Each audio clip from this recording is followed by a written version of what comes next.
Pat Cummins is the captain, back in the country, just taking a breather. Pat, it's great to have you on the program. Welcome. Thanks, Gerard. How you doing? I'm good. How are you doing? Have you been able to decompress? Yeah, I have.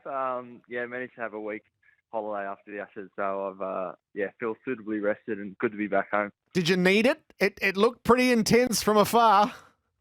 Yeah, I think it's one of those ones that felt all right, but once it's all over, you kind of realise that how much it's kind of taken out of you. So yeah, I felt like I needed a week rest, but it was awesome. It was a great couple of months. How's the arm? What was the final diagnosis? Yeah, a little fracture in my left wrist. Not too bad. It's obviously not my bowling arm, so I'll got it in a bit of a cast kind of thing now, but a few weeks time and it should be back 100%. When and how did it happen? Just in the field on day one. Went for a run out and landed back on it, and it was pretty sore. And then kind of after a few days when it got sore and sore, I realised it was probably something a bit more serious. But yeah, it's not too bad. As I said, rested up for a few weeks and be right for the World Cup. Yeah, so I was going to ask you the toll of it all. Well, that makes the toll pretty graphic, doesn't it? Yeah, I mean, it would have been annoying if it came early in the series. But to finish the game okay, and if anything, it kind of gives me an extra couple of weeks to get in the gym and get right ahead of a pretty grueling next couple of months. 6 tests brought home the Mace and the Ashes. Didn't quite get what you wanted with the series result. Now, with a bit of cold light of day, how are you reflecting on it? I think overall, really successful tour. To win the World Test Championship was huge, and then to retain the Ashes, before 2019, it'd been 20 years since we'd done anything like that over there. So I think we can be really proud of that. Of course, a little bit frustrated that we couldn't get a result in the last 3 Test matches to kind of win the series outright. So overall, I think really good, but so close to making it just that little bit better. What niggles at you? Are there certain moments that are playing on your mind? Yeah, I think there's heaps, and I think for England they probably have the same as well. There's so many moments where it felt like we had the game within our grasp and kind of England wrestled it back, but vice versa. So you look at the things that you might have done a little bit differently, but of course you never know if that would have done a different result. But yeah, just so many little moments that you kind of think, if that went a little bit differently, maybe we win 3-1. But not to be, and that's sport. It is the clash of styles. So this is what I found absolutely mesmerising. How would you describe the 2 different styles that were at play between the 2 teams? Yeah, I'd say different tempos were kind of the biggest differences. I think for both teams, that's probably the strongest suit as well. So if you think you can get 350 on a wicket, well, for us that might take a day. For them, it might take just over 2 sessions. And I found it really interesting as well. And as captain, it provided some different problems that you needed to try and solve, which was good fun. At times, it felt probably more like a one-day kind of game than test. I thought both teams played some great cricket. Did you find it demanding? Yeah, of course. Yeah, again, different problems that you needed to solve. I think the wickets, and the ball didn't provide a lot of swing or seam to bowlers, which you might expect kind of when you go over to England. So you kind of, just didn't feel like you're going to run through the opposition through, good balls. Like, sometimes over there you feel like you've got huge opportunities. So, you have to kind of come up with some different options at times. Other times you feel like you just had to ride out a bit of a storm, and it was good. How do you feel about that Bazball phenomenon? Did you grudgingly admire it? Did you find it fascinating because it played a role in the winning and the losing of Test matches? I'm just so curious as to what your view in the aftermath is. Yeah, I think you could probably say for their team that's the best style. That might be their strongest suit. I think over there, as I said, I think the wickets were didn't have a lot in it for the bowlers. So I kind of, from a fan point of view, I think, you enjoy seeing the high strike rates, but, as a lover of swing bowling and kind of seam bowling, someone like a Jimmy Anderson, I thought that's kind of, as a purist, I'd love to see kind of the balance between bat and ball maybe a little bit stronger. Yep. Did you feel as a team, so that the travelling team lot is really interesting, did you feel under siege from all that was taking place, opponent, crowds, broader public and media conversation? Yeah, I think at times, but I think that's no different to any other away Ashes series that I've been part of. But it did feel, kind of funny after winning the first two games.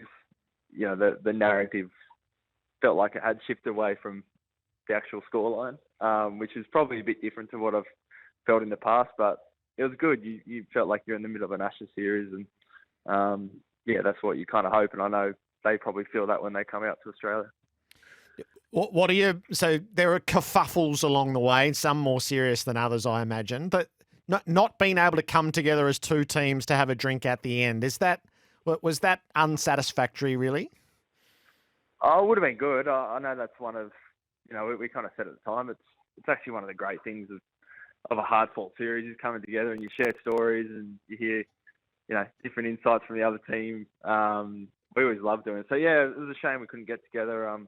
We hung around for a little bit and wasn't to be. So, yeah, a bit of a missed opportunity there. Sometimes that's traditionally sort of been the burying of any incident and bad blood along the way. Do you think there is anything lingering between the two teams once you all depart? I don't think so. Nothing serious. I think the series was played in a tremendous spirit from both teams out in the field. So no, I don't think there's any bad blood at all.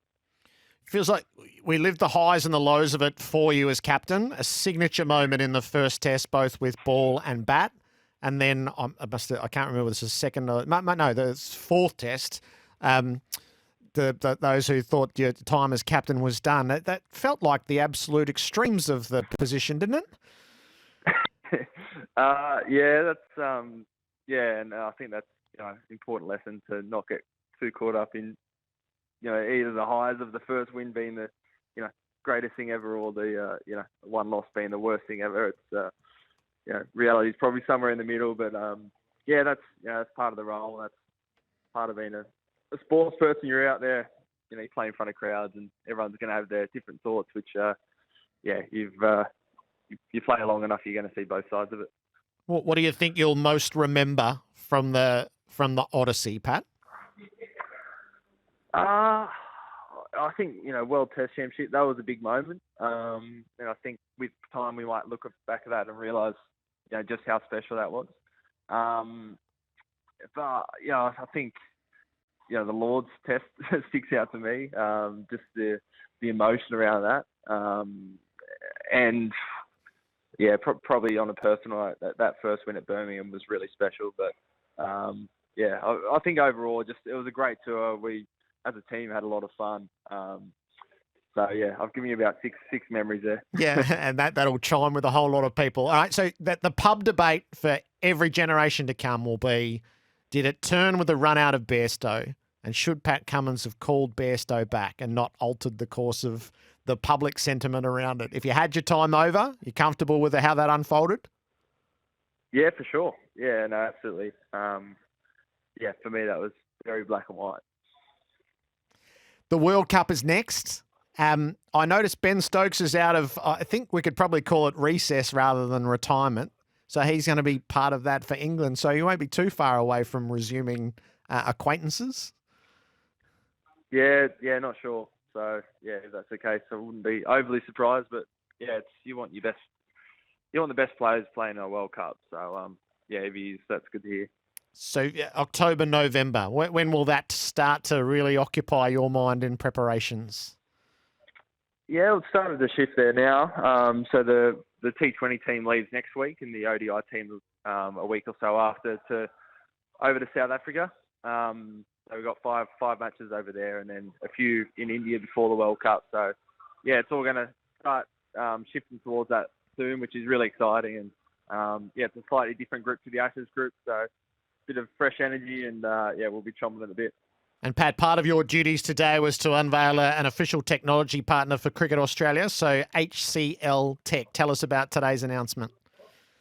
Yeah, that's right. HCL Tech have been with Cricket Australia for the last 4 years and just extended for 5 years. So they look after all the digital platforms, so the Cricket Live app and the cricket.com.au website, and in the community cricket, it's Play Cricket, which is all the stats and scores and replays that you get around the junior and premier cricket. So great to have them for another 5 years, and hopefully keep the fans really close to the action. Terrific, Pat. Thanks for your time as ever. Good luck with the healing, and we'll look for, the tour of duty won't be too far away, so enjoy your time at home. Oh, no, hang on. I want to ask you about the Matildas. So it's Australia versus England all over again. Are you feeling a kinship with the Matildas? Absolutely. I think whenever Australia's playing England, you feel the rivalry pretty strongly. So the last match was fantastic. So, we're all buzzing for them. So hopefully, they get it done on Wednesday. But if not, they've been fantastic. It's all rather perfect with the old enemy there again. Pat, thanks for your time, and we'll talk again soon. Great. Thanks, Gerard. Cheers, mate. Good on you. Pat Cummins, the Australian cricket captain there.